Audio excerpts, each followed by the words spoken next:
Hey guys, it's Derek from Pacific Coast Auto here in Japan, and we're looking at, very first for the channel, a 2002 Honda Accord station wagon. And so this one's a front wheel drive version, although I think you can get them in four wheel drive as well. 2.4 liter inline 4 cylinders of Honda reliability, and just overall a cool vehicle. Now I'm from Canada, where this generation of the Accord was called the Acura TSX, and then the Accord looked differently, but here in Japan this is called the Accord. Okay, so we're going to take a look at the vehicle condition, compare it to the vehicle's inspection sheet from the auction, go inside and outside and all around, and take a look at it. Good things and bad things. So first off, engine. Now this one has just 29,856 kilometers, and so the vehicle has barely been used, even though it's now 15 years old. Vehicle engine condition doesn't have any concerns. Everything looks Honda delicious, and that's a good thing. I also own a Honda minivan and love it. Mine has 150,000 kilometers and can come with the same engine, although I have the 3-liter V6 in my van. Gonna close this off, and here we go. Take a quick look at the vehicle here. Do very much like these.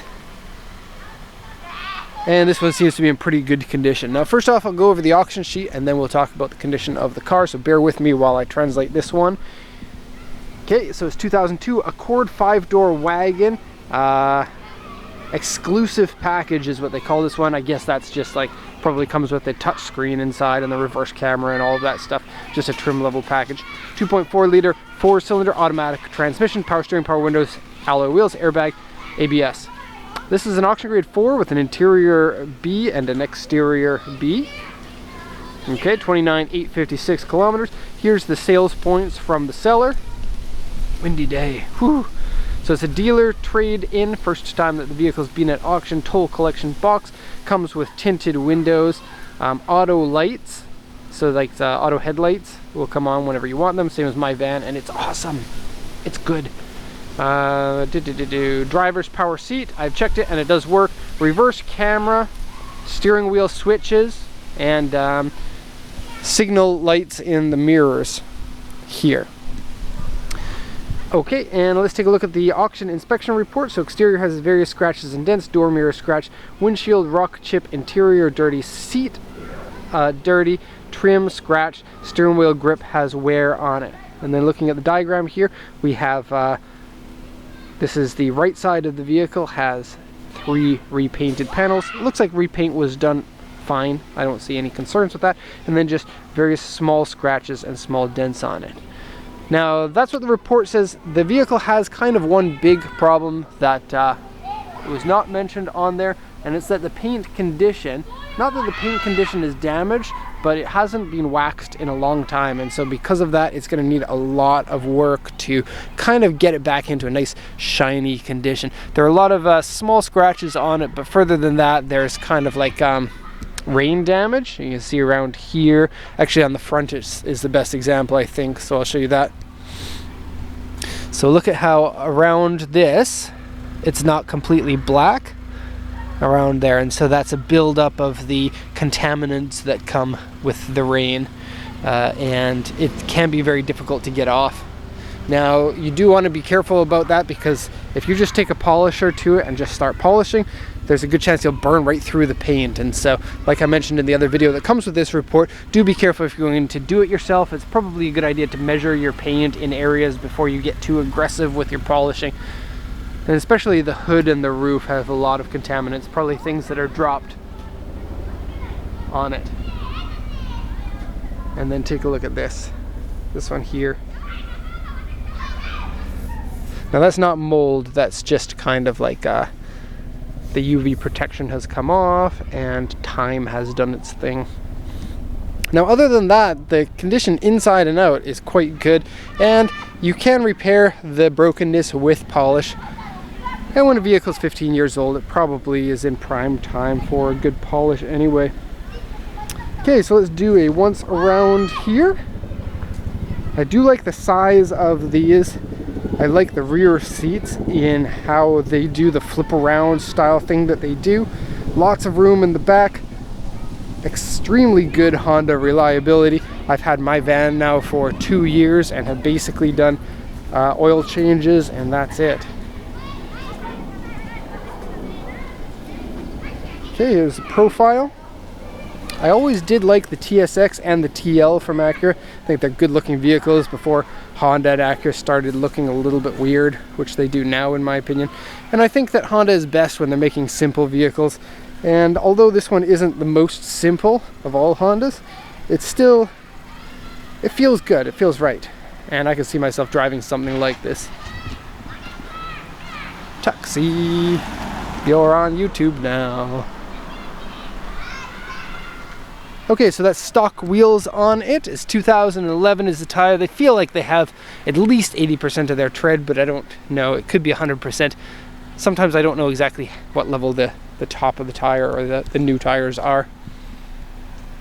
Okay, like the look of the headlights and the taillights especially. Rear wiper. Accord, so you know I'm not lying. This is an Accord, and you can see more of the kind of rain-ish damage or lack of polish damage on these. The finish has been kind of a little bit peely. Okay, so inside the vehicle here we go. Door cards are good. That's just dirt at the bottom here with the scuffs, the place where people always are kicking. Electric folding mirrors, typical of a Japanese car, as everybody knows if they subscribe to my channel. Here's what the interior looks like. So steering wheel is quite good despite the auction sheet saying that it has wear. It's actually quite good. There is peeling here though. Now I wouldn't consider this to be wear. It's kind of like a heat peel. But it looks like this is just like a sticker that's on top and could be replaced fairly easily.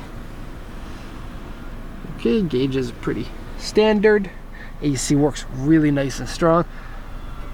I was reading today that an R12 AC should be stronger in coldness than the R134A. I've always found that newer cars seem to have really strong AC, and anyone with R12 didn't feel that strong to me. This one feels so strong, it's gonna freeze my hands and turn them into ice. So dual zone AC, so you have left and right are different. It's kind of weird having the controls down here for your AC, but yet the display up here to show you how high your temperature is.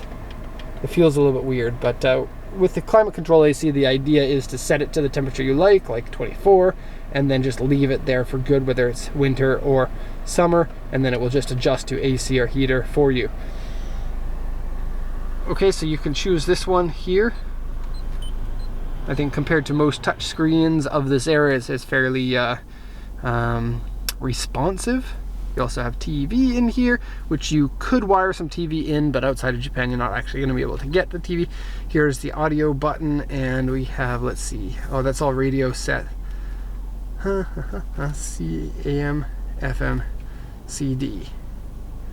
And there's CD and mini disc in here, if you know what mini disc is. They were really popular in Japan. And no free CDs, sometimes they do come with some. Volume is very easy here to do, tuning is easy, all super easy. And a hard drive here if you want to do that.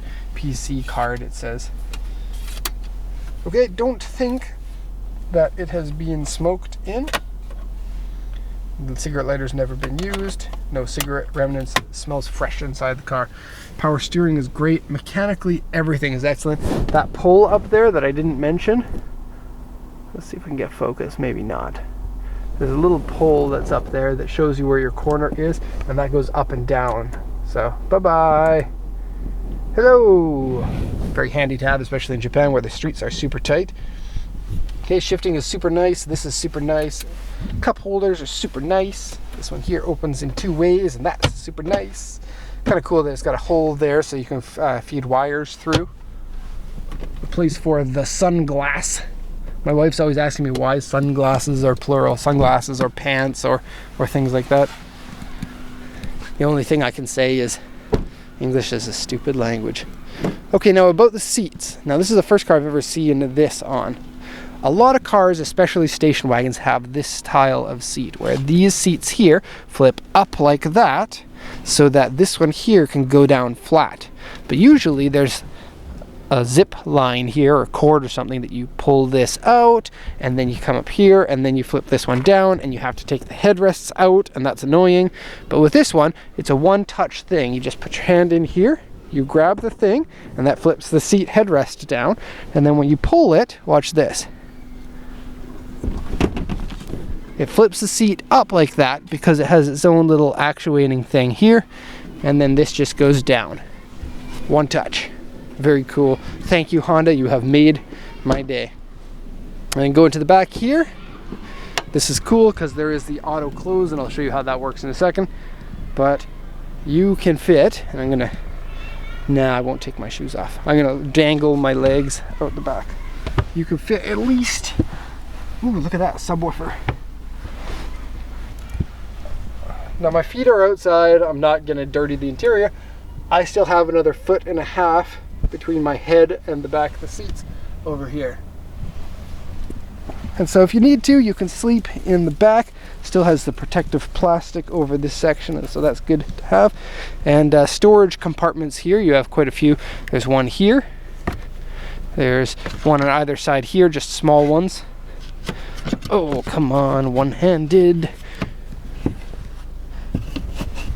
There we go. There's this one here. And I do wonder what you would typically put into these. I don't like putting stuff into these kind of things, but I just hide it from plain view. There we go. Now here, regular wall outlet. I love when cars come with that. And then you have also cigarette lighter adapter version there. And I'm not lying. I will show you how that works. Good to have if you have hands full of groceries. Okay, so that's basically it for this Accord. 24,000 kilometers exported from Japan. This one is going to Canada. Hope you enjoyed the walk around. I certainly did, and I love these Honda vehicles. Thumbs up for them. So thanks a lot for watching, everybody, and have a nice day.